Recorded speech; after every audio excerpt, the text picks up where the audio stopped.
When COVID shut down America, I decided to leave my home in Chicago to travel through the heartland, to talk to everyday people about how they view America today, and to try to learn why the country is so divided. So when you leave a Democratic stronghold like Chicago, it surprisingly takes very little time to realize you are a world away from liberal politics. You almost immediately enter deep, red country. Rural America is all around.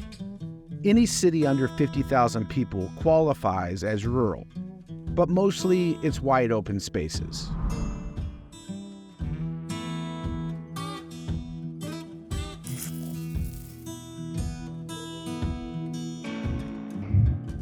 Just 100 miles outside of Chicago, I stopped in Dixon, Illinois, a quintessential small town, and the hometown of Ronald Reagan.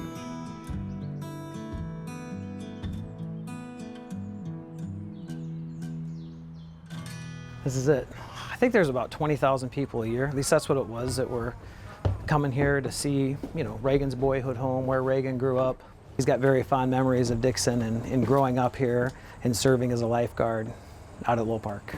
So tell me that again. So Ronald Reagan lived here for 13 years? So Ronald Reagan lived here for 3 years, from 1920 to 1923, but he lived in Dixon and the Dixon area for 13 years.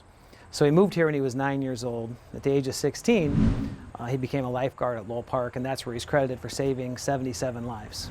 That's it? Only 77? That's all he had in him. Oh, man.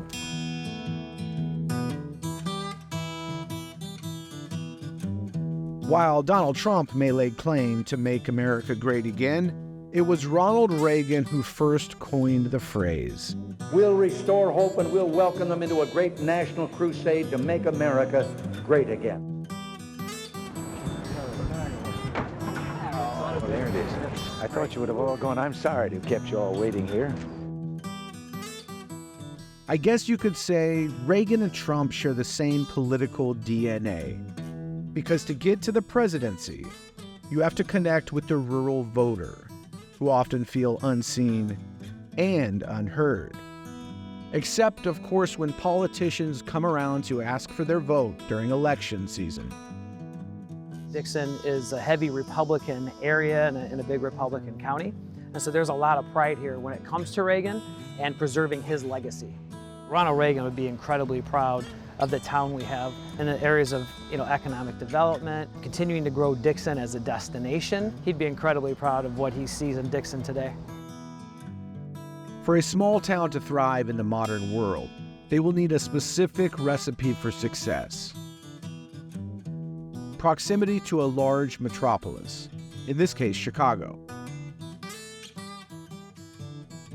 Located in the path of a major highway. Serving as the county seat or being a regional hub with access to manufacturing jobs, which leads to job growth and low unemployment. Because something tells me it's not the Reagan boyhood home boosting the economy here in Dixon. But for most small towns across the country, conditions are not so ideal, evident by the stubbornly declining population of the rural town. No party policy, Democrat or Republican, has managed to save them from the inevitable, a slow death at the hands of an evolving world.